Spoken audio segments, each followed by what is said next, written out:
I get so many questions on my social media pages. How do I become a phlebotomy instructor? So I decided I'm going to create a step-by-step guide on how to become an instructor. Let's begin. I want to start off by introducing myself. My name is Cynthia Jones. I'm the owner, director, and lead instructor here with Healthcare Career Academy. I'm based out of Round Rock, Texas, and I offer a fast track medical assistant phlebotomy and EKG program. And I say that to say, take a look at this first bullet. It says, I'm a SME. I'm a subject matter expert. A subject matter expert with phlebotomy, medical assistant, EKG, and now adding in how to become an instructor to my portfolio. So let's get started. Most states require an instructor to at least have 3 to 5 years experience before you can go into the classroom and teach the subject of choice. So what I'm doing here is breaking down how to become an instructor, how to create a syllabus. We know when you were in school taking classes to become a phlebotomist, your school and or instructor would have given you a syllabus. Now walk through the steps on with me on how I create a syllabus, and then you're going to then create your own syllabus. I broke this course down and or boot camp down to literally by weeks. So there's 2 phases for becoming a phlebotomy instructor boot camp. Now, if you want to go in depth, you would give me a call. We will set up some time to have that one-on-one, and or we can do it in a group setting. It's totally up to you. It all depends on how many participants.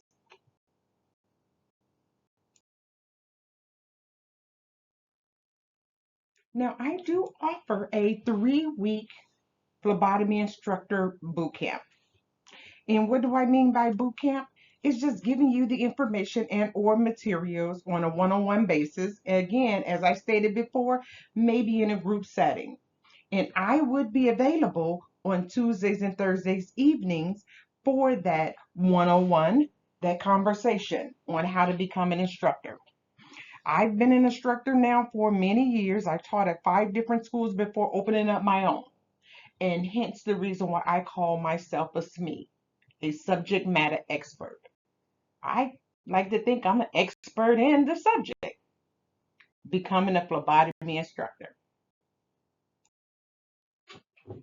This slide here helps you create a syllabus. It walks you through step by step of what's needed and what we should focus on inside our syllabus. We would need your contact information. How is a student going to contact you? Whether it's by means of a phone call, text message, and or email. I suggest that you set the time for response. If it's outside of classroom hours, set the expectations correctly. Now you need a course detail, the name of the course. How many days are you going to meet and what are the times you're meeting? Now we need a course description, an outline. If you're teaching and or instructing young adults and or adults how to become a phlebotomist, we need an outline. What they will potentially learn and or master. I don't like to use the terminology learn.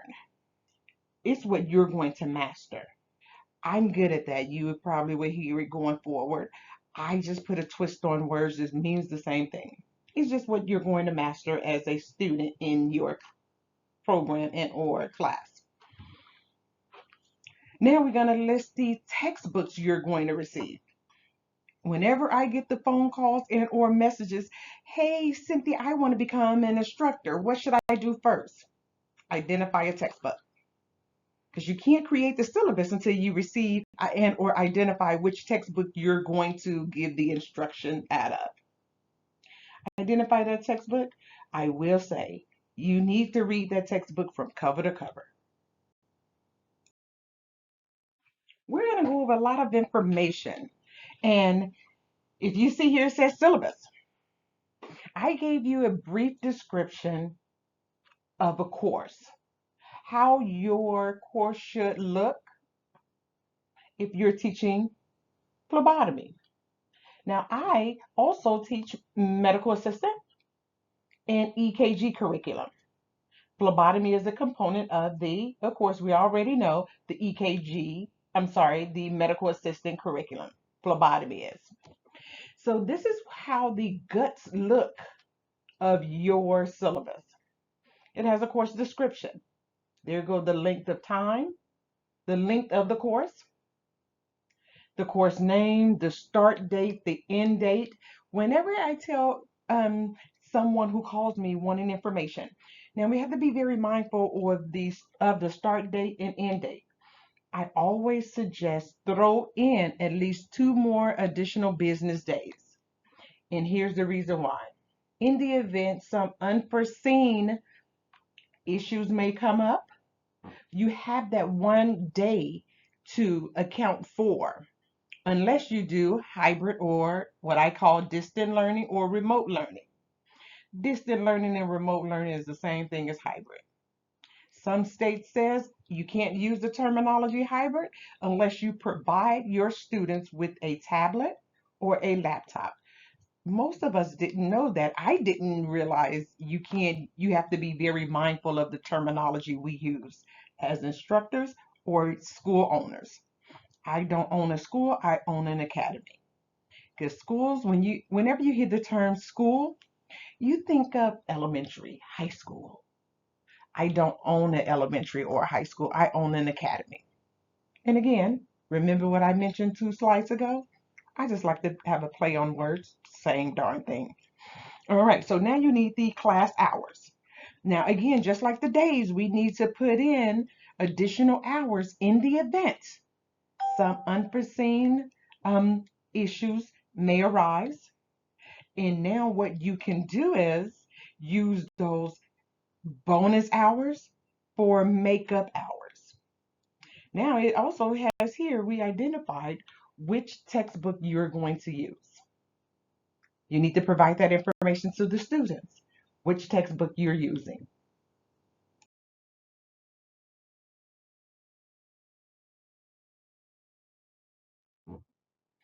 This is a part of the syllabus. I always tell whoever's taking my boot camp, if you're going to add any of these 4 statements in your syllabus, you're going to have to follow through these statements to a T.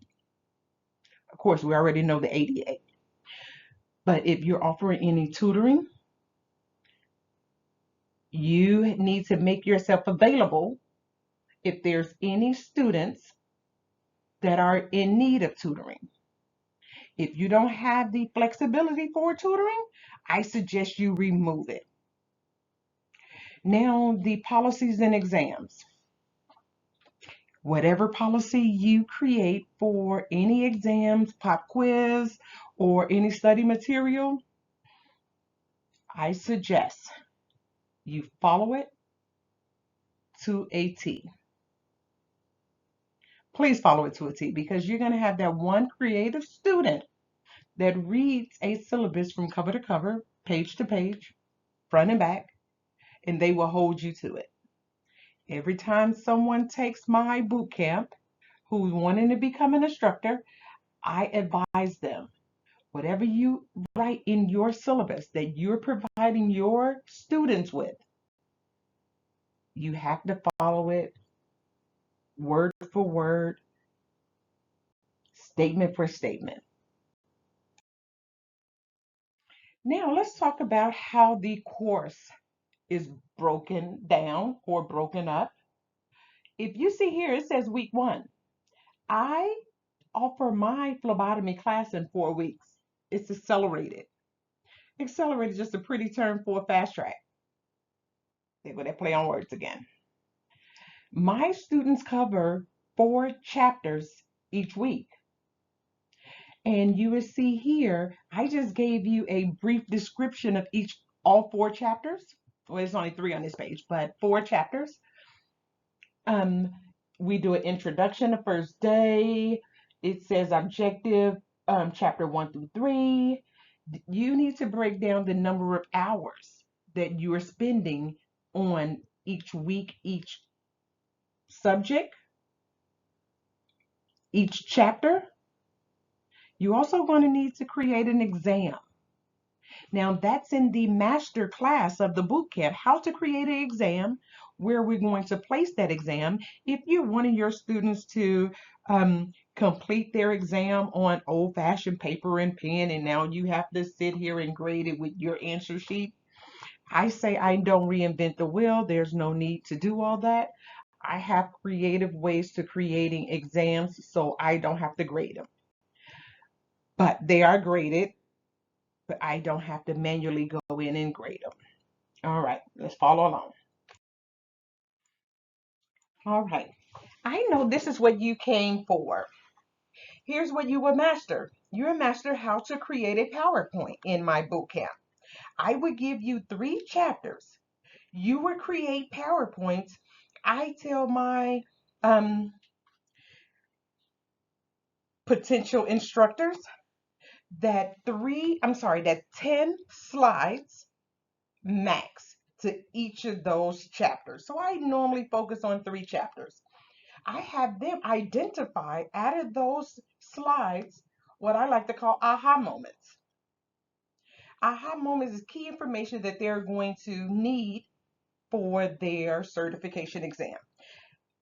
Yes, I teach out of a textbook, but my students, I focus on the textbook material, how it crosswalk to the certification exam. And there I go again, using that terminology, play on words. I call it my crosswalk. I cross the street from the textbook and I cross the street over to the certification exam. So I'm building that sidewalk, that crosswalk, coming from the textbook to the certification exam. Now, what I always tell them as well, let's prevent reading word for word on a slide. Because you're going to get that one savvy student is going to be like, listen, I can read it word for word myself. Why are we reading it word for word in the classroom with you? We have to make sure we're giving them real world experience, giving them examples, asking if they have any questions. Just like for me, whenever I instruct, teach, I never sit. Like now, I'm presenting this boot camp standing. That's probably why you hear the fluctuation of my voice, but there we go. I always stand when I'm giving lecture. I'm never sitting, because when we sit with our students, this is what I like to tell my inspiring instructors. Whenever we're sitting with our students, they're not going to understand what is a conversation and what is a lecture. Because when you're having a conversation with most, you're sitting having that conversation. And this is just my preference. Not saying that this is law, but this is what how I like to execute my curriculums. Again, I teach phlebotomy, medical assistant, and EKG. And I want you to master how to become a phlebotomy instructor. You can use the same information in becoming a medical assistant instructor or a CNA instructor, or I like to say an NA instructor, because you're not a CNA until you pass the state board. Or if you want to become a PCT instructor, patient care technician instructor, whether you're a CDL instructor, a dental assistant instructor, you can utilize this information on any subject and or course you're wanting to teach. All right, let's keep going. All right, now that you're here, I always start off every new phlebotomy class with this one slide here. What is phlebotomy? And you know what I always ask my students to do? Turn everything on your desk over. Now spell phlebotomy. Because the reason why I ask that question is because If we can break down the term or terminology, they would be able to master every certification question there is, whichever organization, testing organization they take, because it's just terminology and it's critical thinking. Phlebos means vein, and I advise them that what is the word part for vein? Lab. What is the word part for making an incision? Tony. Now put it together. Phlebotomy, to make an incision inside the vein. Bam. And you see how I have it in yellow right here? This is what I meant by aha moments. I have my students write this information down, and then you take your highlighter and you highlight whatever you see on these slides of each individual chapter, because that's how we're going to create their certification prep questions. I always ask them, what is the the terminology. I apologize, I'm trying to stop the phone from ringing. What is the word part for vein? What is the word part for making an incision? What is the combining vowel? Those are three questions that they would answer successfully on the certification exam. I give them these aha moments, but I flip it around where they can implement it in 3 or 4 different questions on the certification exams.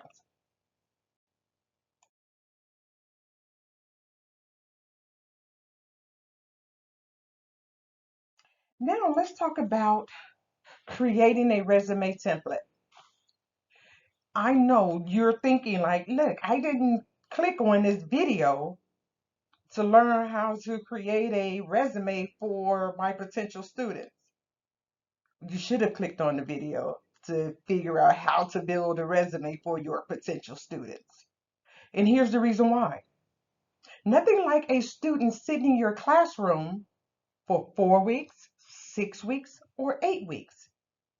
And now you're ready to throw them out in the workforce, but they don't have a resume. I have job readiness built in my 4-week phlebotomy curriculum. Some say 4 weeks. Yes, my students come to class for 4 weeks, 3 days a week. They draw blood all 3 days. They have a review all 5 days. Just because they're not present inside the building, I have my curriculum set up and or created for distant and or remote learning, and they still come in the building. So their learning have assignments 5 days a week, even though they only come in the building 3 days. So yes, it's fast track. It's accelerated. So we're going to learn how to build a resume, a template for the resume. Then the master class for how to become an instructor, you deliver your first lecture. Yeah, the 3 chapters that I'm going to give you, the PowerPoints you're going to create, the aha moments you're going to create. Now it's time for you to teach me. Because remember, what am I? A SME, subject matter expert.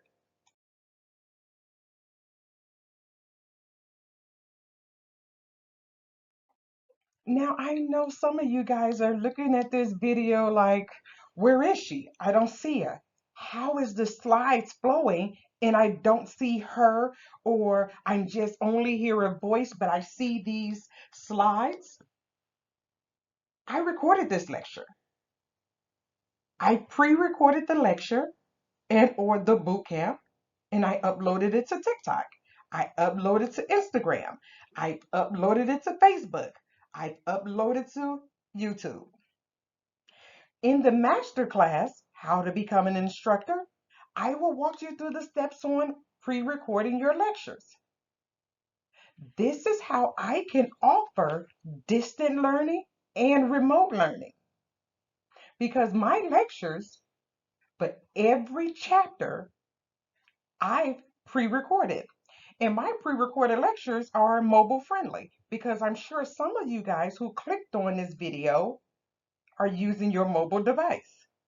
Just as you see in these slides mobile on your mobile device is how my students take a look at the lectures that I pre-recorded for each individual chapter. So in the Master Bootcamp, How to Become an Instructor, I'll show you how to pre-record your lecture. And I like to say all the time, your students are learning while you're sleeping. Then we're going to learn how to create an attendance roster. Some of us may say, why am I creating an attendance roster and I work for a big organization or I work for a school? The purpose and reason that I put this in the boot camp, yes, the school and or the academy, the institution, has their own way of collecting that data, your student attendance. But I always tell my boot campers, we're going to learn how to do it ourselves. So if there's any conflict in your students' attendance, you know how to create a roster, you know how to take attendance each day, and now we can compare it to the two. Now, this is how when I was an instructor, well, I'm still an instructor, I just own my own school. When I was an instructor for someone else, I created my own attendance because I wanted to make sure that my students were going to be fair across the board. That was just my preference. All right, now here's something else I added to the boot camp. Creating documentation, because we already know you already a phlebotomist, you already worked in healthcare. If you didn't document it, it never happened. If you didn't document it, it never happened. So we're going to learn how to documentation. What's needed in an incident report? A student advisement. You've been late 2 days in a row. Your third day you may have to be withdrawn from the program. How does that documentation look? If there is an incident in the lab, we need to give full detail of what occurred. Not what we think occurred, but what occurred. So that's why I added the creating documentation. Now we're going to create those digital exams. Remember I mentioned that I don't like printing out paper. I don't like printing a master copy answer key to grade these papers. No, all my exams are digital. I send my students an email. They take the exam. I receive notification once they're completed. I put their grade in the grade book. Job readiness is the resume building. Then my students have peer-to-peer interviews.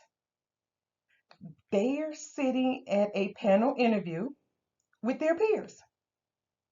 So this is some of the items. Well, this is all the items. Well, some. There's additional I didn't put on the slide. But this is some of the information that we're going to go through in the boot camp. So the Master Boot Camp is going to show you how to pre-record your lectures. The Master Boot Camp is going to show you how to create your digital exams. Now, the basic is just giving you information on how to execute your first day of becoming an instructor, creating your PowerPoints. Now, some schools, they may already have the PowerPoints. They may just want you to do what I like to call a cut and paste. I'm not a cut and paster. I have to create it all on my own because if I don't create it, I don't know how to execute it. All right, let's take a look at a sample resume. Now, here's one of many resume templates I use. Some may disagree to agree, but I agree, maybe sometimes to disagree.